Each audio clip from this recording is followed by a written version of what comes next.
And मतलब इस company में अगर आप बता सकते हैं कि इंटरव्यू का प्रोसेस कैसे होता है, मतलब अगर कोई स्टूडेंट अप्लाई कर रहा है कैंडिडेट, तो उनको थोड़ा सा आइडिया मिलेगा कि जब वो देने वाले हैं तो कैसा स्ट्रक्चर रहता है, स्टेजेस रहता है। ठीक है, तो इस कंपनी ने पहले आपको एक टेस्ट के लिए लिंक देंगे, जिसमें आपको एक स्टैटिक वेब पेज डिज़ाइन करना पड़ेगा। डायनेमिक नहीं, उसमें कोई भी फंक्शनैलिटीज़ नहीं रहेंगी। Only you have to use C S S, H T M L and JavaScript के, मतलब आपको उनका एक स्टैटिक वेब पेज बना के उन्हें फॉरवर्ड करना है असेसमेंट के लिए। वो असेसमेंट अगर शॉर्टलिस्ट हो जाओगे तो फिर आपको नेक्स्ट राउंड के लिए बोलेंगे। तो मेरी ऐसी थी कि जो मैंने लास्ट वर्क किया था वो मैंने रिएक्ट जेएस पे किया था। जावास्क्रिप्ट मेरी उतनी अच्छी नहीं थी, बट इनको जावास्क्रिप्ट ज़्यादा अच्छी चाहिए थी। तो मेरी इंटरव्यू मंडे को थी, but I was not good. उनके अकॉर्डिंगली मैं परफेक्ट नहीं था इंटरव्यू के लिए, but they like my communication skills, my interaction skills. So that's why उन्होंने बोला कि will be shifting your interview on Friday, we are giving you some topics, आप इसमें से पढ़ के फिर से हम आपकी इंटरव्यू लेंगे। लेकिन क्या हुआ कि उसमें भी ना वो जो मेरे से एक्सपेक्ट किए थे वो आउटपुट नहीं आया। But then also they like me. The interviewer, which was CEO of the company, he told me that I like your spirit and I like your behavior. So मतलब मुझे आप मेरे टीम में चाहिए। एंड सडनली मुझे तो लगा था कि नहीं होगा, बट ऑफर लेटर आया, कॉल्स आए एचआर के कि sir you are selected. And काफ़ी अच्छा लगा सुन के, क्योंकि एट द लास्ट इतना पढ़ के आप यही चाहते हैं कि एक अच्छी जगह जॉब लग जाए, ताकि क्योंकि एक स्टार्ट बहुत ज़रूरी होती है। तो यही था, जॉब रोल तो काफ़ी अच्छा सा है और वर्क फ्रॉम और होम भी है, तो और इससे पहले आपका मतलब पहला किस कंपनी में प्लेसमेंट चक्कर हुआ नहीं था? है। पहले जो मेरी कंपनी थी वो डूडल ब्लू थी। तो ओके। अगर इन फ्यूचर डूडल ब्लू में अपने एडियोडा से कोई भी इंटर्नशिप के लिए जाना चाह रहा है, तो उससे बेस्ट कंपनी मेरे ख्याल से कोई नहीं होगी ओके। क्यों? एज कम्पेयर टू आप। क्योंकि उसमें वहाँ पे लर्निंग काफ़ी अच्छी है, वहाँ की इन्वायरमेंट काफ़ी अच्छी है। तो मतलब वहां पे इंटरव्यू का प्रोसेस कैसा था, क्योंकि आपने वहां भी दिया है। वहाँ मैंने 4 महीने बिताए, 5 महीने। एक्चुअली वो हम्म। 7 महीने का इंटर्नशिप था, बट वहाँ पे ना वो इंटर्नशिप एक्सटेंड करते जा रहे थे। पहले बात हुआ था कि 3 महीने का, फिर 4, फिर 7। और मुझे घर से भी दूसरे दूसरे चीज़ के लिए प्रेशर था, तो मुझे छोड़ना पड़ा अनफॉर्चुनेटली।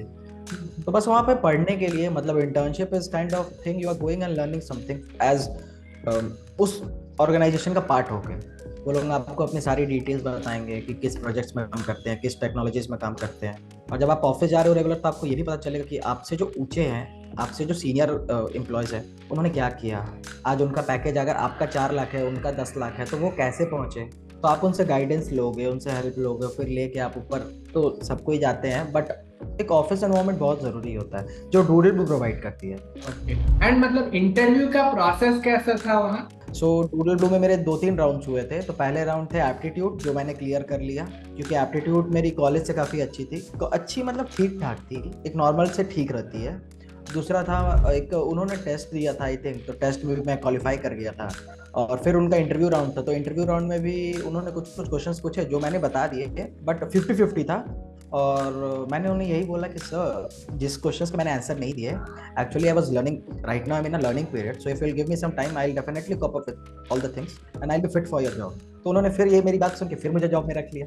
क्योंकि एक इंटरव्यूअर आपसे ये एक्सपेक्ट करता है ना कि आप क्विट मत करो, आप गलत बोलो, सही बोलो, मगर बोलो। बोलोगे नहीं तो सीखोगे नहीं। गलत बोलोगे तो एम्बैरेस होगे, एम्बैरेस होगे तो पक्का सीखोगे। तो मतलब यहाँ पे 3 राउंड था क्या? डूडल ब्लू में आई थिंक 3 राउंड्स था। ओके। तो पहला थ्री वाला होता है। एप्टीट्यूड, हाँ। तो वो हम्म। डिफिकल्टी लेवल क्या मीडियम रहता है कि उसका कैसे? डिफिकल्टी लेवल मीडियम नहीं, मीडियम से भी नीचे रहता है, इजी रहता है अच्छा। Kind of. ओके। हाँ। उसके बाद एक टेक्निकल होता है। उसके बाद आई थिंक एक टेक्निकल होता है। 2 राउंड्स होते हैं और दोनों इंटरव्यू रहते हैं। एक में वो आपका बेसिक, मतलब एक काइंड ऑफ मैनेजरल राउंड रहेगा, दूसरा आपका टेक्निकल राउंड रहेगा। हाँ, तो दोनों तो मेरे हो ही गए थे क्लियर। फिर मेरी चेन्नई में ज्वाइनिंग थी, तो वहाँ भी तो मैंने काफ़ी मतलब एक्सप्लोर किया कंपनी में।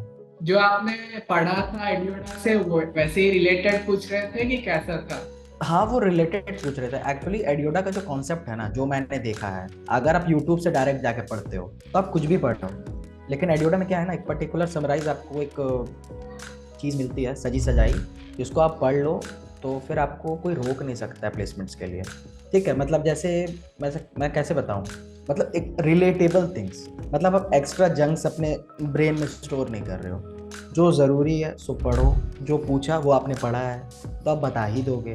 कुछ नहीं आता है तो भी आपने एडियोडा के थ्रू कुछ ऐसा किया होगा या प्रोजेक्ट्स के लिए किया होगा जो आप उसको टच करोगे। क्योंकि मतलब जब मेरा मतलब मेरा नहीं, ऐसा सबका कहना है कि पढ़ने से तो कुछ नहीं होता। अगर मैंने आपको बता दिया कार चलाने के लिए, ये कार है, ये स्टीयरिंग है, ये लीवर है, ये ब्रेक एक्सीलेटर, फिर भी आप चला नहीं पाओगे जब तक उसको आप प्रैक्टिस नहीं करोगे। तो ये आपको गो थ्रू में प्रोसेस पे रखना पड़ता है। मतलब ऐसा नहीं है कि एडियोडा में डायरेक्ट आ गए, खुद से पढ़ के ट्राई किए, बट ना क्या है, आपको कोई ना कोई बंदा गाइड करने के लिए होना चाहिए टाइम। आप कुछ भी नहीं कर सकते हो, करना होगा, एक फ्लो, एक पाथ रहता है, उसको फॉलो करोगे तब कहीं पहुंचोगे। कहीं भी जाने से आप कहीं नहीं पहुंच जाओगे।